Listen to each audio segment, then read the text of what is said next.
तो दुल्हन पहली रात दादाजी के कमरे में गुजारेगी, मगर ऐसा करने के 1 महीने के बाद वह गर्भवती हो जाती थी। जब मेरी शादी हुई तो मैंने इस रिवाज को नहीं माना और अपनी दुल्हन को दादाजी के पास नहीं जाने दिया। लेकिन 2 साल हो गए और मेरी पत्नी का कोई बच्चा नहीं हुआ। मजबूरन एक दिन मैंने अपनी पत्नी को दादाजी के कमरे में भेजा और खुद कमरे में छुप गया। फिर मैंने कुछ ऐसा देखा कि मेरे रोंगटे खड़े हो गए। बुजुर्ग किसी भी खानदान के लिए अहम होते हैं, लेकिन जब बुजुर्ग ही गलत रास्ते पर चल निकले तो फिर उस खानदान का क्या हाल होगा। मेरे दादाजी मेरे लिए एक आइडियल इंसान थे, लेकिन तब तक जब तक मैं उनकी सच्चाई नहीं जानता था। वह इस हद तक गिरे होंगे मुझे मालूम नहीं था। हमारा खानदान तो दूसरों की बहन बेटियों की इज्जत करने के लिए जाना जाता था, लेकिन घर की औरतों के साथ ऐसा व्यवहार किया जाएगा ये मुझे मालूम नहीं था। मुझे लगता था कि मैं यह रोक लूँगा, लेकिन मैं भी मजबूर हो गया। हम एक पढ़े लिखे अच्छे खानदान से थे, हमारा जॉइंट फैमिली थी, इसलिए हम सब एक ही घर में रहते थे और कभी भी हमारे घर में किसी बात को लेकर झगड़ा नहीं हुआ था। घर के मालिक मेरे दादा थे, बड़े छोटे सभी उनकी बात मानते और उनकी इज्जत करते थे। वो भी सबसे बहुत प्यार करते थे और कभी किसी को डांटा नहीं करते थे। लेकिन इन सब के साथ हमारे खानदान में एक अजीब सी परंपरा थी और वह ऐसी थी कि उसे सुनकर अक्सर लोग अपनी बेटी देने से इनकार कर देते थे। इसलिए हमारे बड़ों ने अब इस परंपरा को मिटाना शुरू कर दिया। मैं बचपन से देखता आ रहा था कि हमारे घर में जिसकी शादी होती थी, जो भी लड़की दुल्हन बनकर हमारे घर आती, वह पहली रात दादाजी के कमरे में गुजारती थी। बचपन में तो मुझे इस चीज़ की बिल्कुल समझ नहीं थी, लेकिन जैसे जैसे मैं बड़ा होता गया ये अजीब परंपरा मेरे दिमाग में सवाल पैदा करने लगी। मैंने बहुत कोशिश की कि हकीकत जान सकूं, लेकिन पूरे घर में कोई भी इस पर बात करने को तैयार नहीं होता था और ये सिलसिला सालों से चला आ रहा था। और हैरत की बात ये थी कि जो भी लड़की दादाजी के कमरे में रात गुजारती वो 1 महीने के अंदर अंदर गर्भवती हो जाती थी। लेकिन मुझे ये बात बहुत अजीब लगती थी और मैं बिल्कुल भी इसके साथ में नहीं था। मैं अपने सारे भाइयों में तीसरे नंबर पर था और मेरे बड़े भाइयों की पत्नियों के साथ भी यही किया गया था, लेकिन उन लोगों ने कुछ भी नहीं कहा था, जिस पर मेरी उन सबसे बहुत बहस भी हुई, लेकिन कोई भी मेरे सवाल का जवाब नहीं देता था। और अब मुझे इस चीज़ का जवाब चाहिए था, क्योंकि घर में मेरी शादी की बात चल रही थी और मैं जानता था कि मेरे साथ भी यही सब होगा, लेकिन मैं ये नहीं करना चाहता था। इसलिए शादी के दिन मैंने अपने बड़े भाइयों को कह दिया कि मैं अपनी पत्नी को दादाजी के कमरे में नहीं छोड़ूंगा और अपनी पत्नी का हाथ पकड़कर अपने कमरे में चला गया। मुझे लगा कि इसके बाद दादाजी का व्यवहार बदल जाएगा, लेकिन उन्होंने मुझे एक शब्द भी नहीं कहा। उनका व्यवहार नॉर्मल ही था। लेकिन हमारी शादी को 2 साल हो गए और अभी तक बच्चे की कोई उम्मीद नहीं थी। डॉक्टर्स के पास गए तो सभी टेस्ट सही थे, फिर भी कुछ नहीं हुआ। मेरे भाई मुझे अक्सर कहते थे कि तुमने गलत किया, अब सारी ज़िंदगी बच्चे के लिए तरसोगे। लेकिन मुझे उनकी बातें सुनकर गुस्सा आता था कि मैं बच्चे के लिए गलत कैसे बन जाऊं, कैसे अपने हाथों से अपनी पत्नी को किसी दूसरे के कमरे में भेजूं। भले ही वो मेरे दादा थे, लेकिन मेरी पत्नी के लिए गैर ही थे और मैं कभी भी इतना बेगैरत नहीं हो सकता था कि अपनी पत्नी को अपने हाथों से उनके पास भेज दूं। मेरी पत्नी को भी ये परंपरा बिल्कुल पसंद नहीं थी और उसको बहुत अजीब लगता था। लेकिन जैसे जैसे समय गुजरता जा रहा था, लोगों की बातें हमें डिप्रेशन में डालती जा रही थी, क्योंकि हमारे खानदान में सबके बच्चे थे, सिर्फ हम ही थे जो इतने सालों से बच्चे नहीं किए थे और अभी दूर दूर तक कोई उम्मीद भी नहीं थी। मेरी पत्नी अब खोई गुमसुम रहने लगी थी। शायद वो डिप्रेशन में आ गई थी। वो चिड़चिड़ी सी हो गई थी और एक दिन उसने खुद कहा कि मुझे दादाजी के कमरे में भेज दें। मैं तो उसकी बात सुनकर गुस्से में आ गया था कि मैं ऐसा नहीं कर सकता, लेकिन उसने कहा कि हम हमेशा बिना बच्चे के नहीं रह सकते, इसलिए आपको ये तो करना ही पड़ेगा। मैं उसकी बात से बिल्कुल भी हाँ नहीं हुआ और मैंने उसे डांट कर चुप करवा दिया कि अगर बच्चे होने होंगे तो भगवान हमें दे देगा। लेकिन वक्त गुजरने के साथ साथ उसकी जिद बढ़ती जा रही थी और कोई उम्मीद नज़र न आने की वजह से मैं भी अंदर ही अंदर कायल होता जा रहा था कि जहां बाकी सब ने अपनी बीवियों को टाइम दे दिया और शादी की पहली रात ही दादाजी के कमरे में भेज दिया, यहाँ तक कि मेरी माँ और बड़ी मम्मी, मेरी छोटी मम्मी तक एक एक रात दादाजी के पास गुजार चुकी हैं, तो मेरी बीवी ने भी अगर गुजार ली तो उससे क्या हो जाएगा। आखिरकार बहुत मजबूर होकर एक दिन मैंने दादाजी से कहा, मैं आज रात अपनी पत्नी को आपके कमरे में छोड़कर जाऊंगा। उन्होंने कहा कि ठीक है, और उसके बाद वो कुछ भी ना बोले। रात हुई तो मैंने सोच लिया कि मैं पहले ही जाकर कमरे में छुप जाऊंगा और देखूंगा। लेकिन उसी रात मेरे दोस्त का एक्सीडेंट हो गया और मुझे इमरजेंसी में हॉस्पिटल जाना पड़ा। क्योंकि मैं बात कर चुका था, इसलिए उस रात को मेरी पत्नी दादाजी के कमरे में गई थी। दूसरे दिन जब मैं वापस आया तो मेरी पत्नी अपने कमरे में थी। मैंने उसे फ़ौरन पूछा कि रात को क्या हुआ। उसने कहा कि मुझे तो कुछ भी मालूम नहीं है कि क्या हुआ है, क्योंकि जब मैं दादाजी के कमरे में गई तो उन्होंने मेरे सर पर हाथ रखा और उसके बाद कुछ अजीब सी खुशबू आई और मुझे कोई होश नहीं रहा।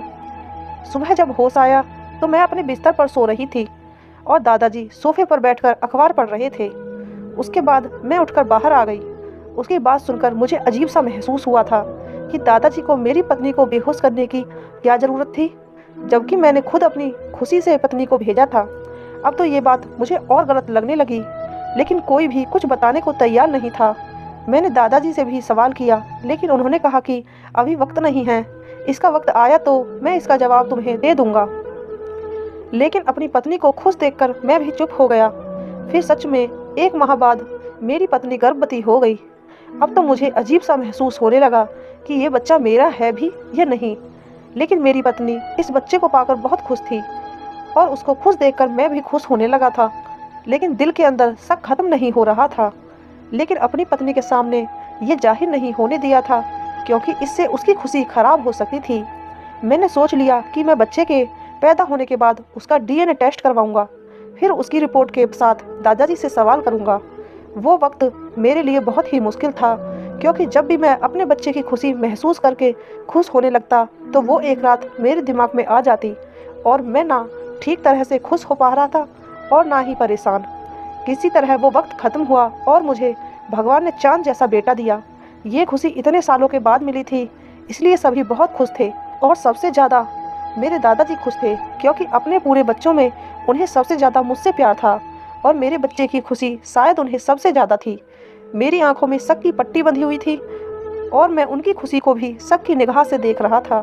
जब हमारा सारा खानदान खुशियाँ मनाकर चले गए तो एक दिन मैंने चुपके से बच्चे को उठाया और निकल गया। मेरी पत्नी ने पूछा कि कहाँ जा रहे हैं, तो मैंने कहा बाहर से घुमा कर आता हूँ, और बच्चे को हॉस्पिटल ले गया और जाकर अपना और बच्चे का डीएनए टेस्ट करवाया।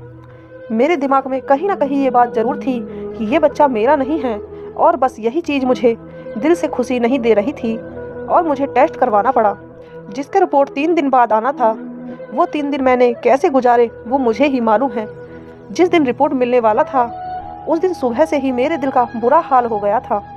बार बार एक सवाल मेरे दिमाग में आ रहा था कि अगर ये बच्चा मेरा ना हुआ तो मैं किस मुंह से इसको अपना बच्चा कबूल करूंगा और दादाजी से क्या सवाल करूंगा, जबकि मैं खुद अपनी पत्नी को उनके कमरे में छोड़ आया था। मैं रिपोर्ट लेने गया तो रिपोर्ट पकड़ते हुए मेरा बीपी हाई हो गया। शायद बहुत ज़्यादा टेंशन लेने की वजह से मैं हॉस्पिटल में था, इसलिए फ़ौरन मुझे इमरजेंसी में ले जाया गया। डॉक्टर्स मेरे घर बताने चाहते थे, लेकिन मैंने मना कर दिया कि अगर वो सब यहाँ आए तो टेस्ट का राज भी खुल जाएगा। मैं रिपोर्ट लेकर घर आ गया। मुझ में हिम्मत नहीं थी कि मैं वो खोल कर देखूँ कि उसमें क्या है। टेस्ट तो मैंने करवा लिया था, लेकिन अब खोल कर देखने की हिम्मत नहीं हो रही थी और खुद पर गुस्सा भी आ रहा था कि मैंने बाकी सब की तरह जो है जैसा है उसकी बुनियाद पर फैसला क्यों नहीं कर लिया। मैंने क्यों इस सारे चक्कर में पड़ा। लेकिन कहते हैं ना कि किसी किसी का दिमाग बहुत दूर तक जाता है, और शायद मेरे साथ भी यही हुआ था। मैं वो रिपोर्ट लेकर घर तो आ गया था, लेकिन 3-4 घंटे गुजारने के बाद भी मैं अपने अंदर हिम्मत पैदा ना कर सका कि मैं इस रिपोर्ट को खोल कर देखूँ। और आखिरकार मैंने उसे उठाकर अपने ऑफिस के टेबल पर रख दिया कि सुबह ऑफिस जाकर देखूंगा। लेकिन शायद भगवान को मंजूर नहीं था कि मैं इस राज पर से पर्दा उठा सकूं, इसलिए 1-2 दिन काम में इतना बिजी था कि मेरा ध्यान रिपोर्ट की तरफ से हट गया। और जब मैंने दोबारा से रिपोर्ट को ढूंढा तो मुझे नहीं मिली। शायद कागजात में कहीं आगे पीछे हो गई थी। मैंने पूरा ऑफिस छान मारा, लेकिन वह रिपोर्ट मुझे नहीं मिला था। मुझे समझ आ गया भगवान भी नहीं चाहते कि मैं इस राज से पर्दा उठा दूं, लेकिन मैंने जो है जैसा है कि बुनियाद पर अपने बच्चे को कबूल कर लिया। इस सिलसिले में 2 साल और गुजर गए और मेरी पत्नी एक बार फिर गर्भवती हो गई। अब वही दोबारा मेरा दिमाग में घूमने लगा कि इस बार मैंने पत्नी को दादाजी के कमरे में नहीं भेजा था, तो फिर वो कैसे प्रेग्नेंट हो गई है। और क्या मेरी पत्नी ने मेरे साथ धोखा किया है? वो खुद ही छुपकर दादाजी के कमरे में चली गई थी, लेकिन ऐसा हो नहीं सकता था। मेरी पत्नी बहुत अच्छी औरत थी, कभी कोई काम मुझसे बिना पूछे नहीं करती थी। एक बार फिर वही बात मेरे दिमाग में घूमने लगी। अब मेरा बेटा इतना बड़ा हो गया था कि मैं इसको दोबारा ले जाकर डीएनए टेस्ट करवा सकता था। इसलिए अपने बड़े बेटे को साथ लेकर मैं लेबोरेटरी चला गया और इस बार मैंने इमरजेंसी के तौर पर रिपोर्ट निकलवाई और वहीं खड़े खड़े रिपोर्ट देखी। और रिपोर्ट देखकर मुझे झटका लगा, क्योंकि रिपोर्ट पॉजिटिव थी, यानी वो बच्चा मेरा ही था। मेरा दिमाग झटके खाने लगा कि अगर वह बच्चा मेरा ही था तो 2 साल तक क्यों नहीं हुआ, और सिर्फ एक दिन दादा के कमरे में रहने के बाद भगवान ने मुझे ये बच्चा दे दिया। लेकिन मेरा दिल टेंशन फ्री हो चुका था कि वो मेरा बच्चा ही है। इसलिए मैंने अपने आसपास ध्यान करना शुरू किया कि मेरे सारे भाइयों के 2-3 बच्चे हैं, लेकिन सबकी बीवियों ने सिर्फ एक रात दादाजी के कमरे में गुजारी है। इसका मतलब है कि जो मैं सोच रहा हूँ वो गलत है। अगर वो गलत है तो फिर दादाजी के कमरे में रात को जाना क्यों ज़रूरी है? वहाँ ऐसा क्या होता है कि दादाजी के कमरे में दुल्हन को बेहोश कर देते हैं? ये रात जानना अब मेरे लिए बहुत ज़रूरी हो गया था, क्योंकि मेरा सबसे छोटा भाई जवान था और उसकी शादी के बारे में सोचा जा रहा था, और अब उसकी पत्नी के साथ भी वही सब होना था जो मैं नहीं चाहता था। इसलिए मुझे इस राज को जानना था, लेकिन कैसे, ये मुझे समझ नहीं आता था, क्योंकि मैं जब भी इस बारे में सवाल करता था दादाजी चुप करवा देते थे और हमेशा एक ही बात कहते थे कि बेटा मुश्किल वक्त गुजर चुका। और मैं उनकी बात सुनकर खामोश हो जाता कि शायद वो मेरे बच्चे के बारे में बात कर रहे हैं कि भगवान ने मुझे बेटा दे दिया था, लेकिन कभी समझ न सका कि वो किस मुश्किल वक्त की बात कर रहे हैं। और फिर इस बात को भी 1 साल गुजर गया और मेरे भाई की शादी आ गई। अब मैंने सोचा कि दोबारा इसके साथ वही होगा, लेकिन मुझे कमरे में रहना था। मुझे मालूम करना था कि दादाजी पहली रात दुल्हन के साथ क्या करते हैं। इसलिए शादी के दिन मैंने बहाना किया कि मेरा एक दोस्त बीमार है और मुझे इमरजेंसी में वहाँ जाना पड़ेगा। जब सारी फैमिली बैठी हुई थी तो मैं उन सब के सामने उठा और बाहर निकल गया। सबने यही समझा कि मैं दोस्त की तरफ चला गया हूँ, लेकिन मैं पिछले दरवाजे से खिड़की के रास्ते दादाजी के कमरे में घुस गया। वो कमरे में नहीं थे, मैं उनके कमरे में छुप गया। अब मुझे इंतज़ार था कि कब दादाजी और नई दुल्हन कमरे में आएंगे। कुछ देर के बाद दादाजी कमरे में आए, लेकिन अभी दुल्हन नहीं आई थी और उसके आने तक मुझे धैर्य और शांति से इंतज़ार करना था, क्योंकि इतने सालों के राज के ऊपर से पर्दा उठने जा रहा था। मुझे बाहर से बहस की आवाज़ें आ रही थी। यह वही बहस है जो हर दुल्हन घर में आने के बाद होती है, क्योंकि शादी के दिन दुल्हन अपने दूल्हे के लिए सजाई जाती है, और जब उसे पहली रात ही किसी दूसरे आदमी के साथ जाने को कहा जाता है तो यकीनन उसके लिए बर्दाश्त से बाहर होता है। और ये ड्रामा मैं कई सालों से देखता आ रहा था, इसलिए खामोश हो गया। और आखिरकार वही हुआ जो हम सबके साथ हुआ था, और थोड़ी देर के बाद ही दुल्हन कमरे में आ गई। दुल्हन जैसे ही कमरे में आई, दादाजी उठकर वॉशरूम में चले गए। मुझे दुल्हन को देखकर उस पर तरस आ रहा था। वो घबराई हुई थी। थोड़ी देर बाद दादाजी बाहर आए और उन्होंने आकर दुल्हन के सर पर हाथ रखा और कहा कि बेटा घबराओ मत, कुछ नहीं होगा। और बात करने के साथ ही दादाजी जेब से हाथ निकाल लें तो उनके हाथ में रुमाल था और उन्होंने वो उसकी नाक पर रख दिया। 1 मिनट के अंदर वो दुल्हन बेहोश हो गई। यहाँ तक तो मुझे पहले ही मालूम था। मुझे इंतज़ार था कि अब दादाजी करते क्या हैं। उन्होंने दुल्हन को आराम से बिस्तर पर लिटाया और उसके ऊपर कंबल डाल दिया, लेकिन उसके बाद जो मैंने देखा, उसने मेरे पाँव के नीचे से ज़मीन निकाल दी। मैं सारी रात कमरे में बैठा रहा। बड़ी मुश्किल से वक्त निकला। सुबह के करीब जब दादाजी की आंख लगी तो मैं खामोशी से खिड़की के रास्ते बाहर निकल आया। लेकिन जो कुछ मैंने देखा उसके बाद दादाजी से सवाल करना तो बनता था, लेकिन मुझे यह डर था कि अगर मैंने दादाजी से सवाल किया उन्हें मालूम हो जाएगा कि मुझे उनका राज मालूम हो गया है।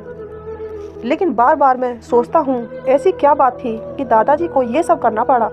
और मैंने बहुत बार बातों बातों में उनसे पूछने की भी कोशिश की, लेकिन हमेशा दादाजी बात टाल देते हैं। लेकिन इस बार दुल्हन को 2 माह गुजरने के बाद भी बच्चे ना हुए। अब तो सब कोई परेशान हो गया कि ऐसा क्यों है, लेकिन सभी ने इंतज़ार किया कि भगवान की तरफ से देर हो सकती है। दादाजी ने कहा कि मुझे लगता है कि ये राज कोई और भी जान चुका है। सब एक दूसरे की तरफ देखने लगे तो दादाजी ने कहा कि इस घर में कोई इंसान ये राज जान चुका है। अगर ये बात किसी और को मालूम ना होती तो अब तक बच्ची गर्भवती हो चुकी होती। यह सुनकर मुझे अजीब लगा कि दादाजी को कैसे मालूम हो गया कि ये राज कोई दूसरा भी जान गया है, लेकिन मैं खामोश रहा और मैंने बिल्कुल भी बात नहीं की। कुछ महीने गुजरे तो दादाजी बीमार रहने लगे। एक दिन उन्होंने हम सबको बुलाया और कहा कि मुझे सच सच बता दो कि तुम लोगों में से कौन इस राज को जान चुका है कि पहली रात दुल्हन मेरे कमरे में क्यों आती है, क्योंकि मुझे लगता है कि मैं ज़्यादा दिन नहीं जी सकूंगा। और जो मुझे लगा कि सवाल करने का यही वक्त है, मैंने कहा दादाजी मैं जानता हूँ। दादाजी ने कहा कि बाकी सब जाएं, तुम मेरे पास बैठो। मैंने सबके जाने के बाद दरवाज़ा बंद किया तो दादाजी ने पूछा कि सबसे पहले तो ये बताओ कि तुम ये राज कैसे जानते हो। मैंने उनको सच्चाई बता दी कि मैंने छिपकर सब कुछ देखा है। उन्होंने कहा कि तुम इस राज को जान चुके हो तो अभी ये राज तुम्हारे पास एक अमानत है। तुम्हारे पापा, बड़े पापा, चाचा, भाइयों में से कोई भी इस राज को नहीं जानता है।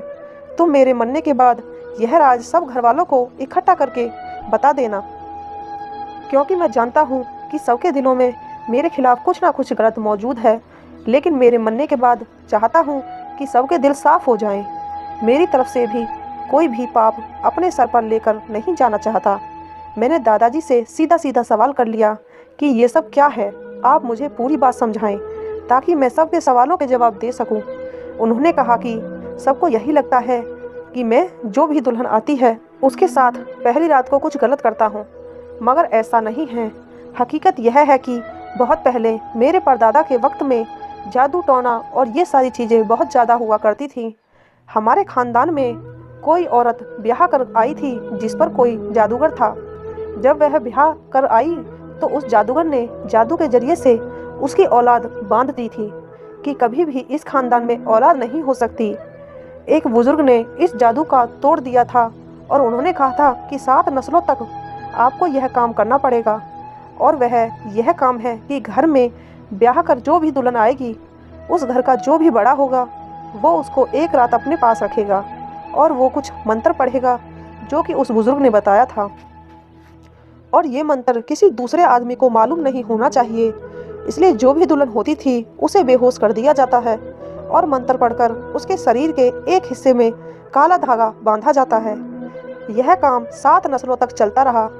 मुझसे पहले मेरे दादाजी और इससे पहले उनके दादाजी ये सब किया करते थे, लेकिन अब तुम लोग 7वीं नस्ल हो, तुम लोगों के बाद ये काम नहीं करना पड़ेगा।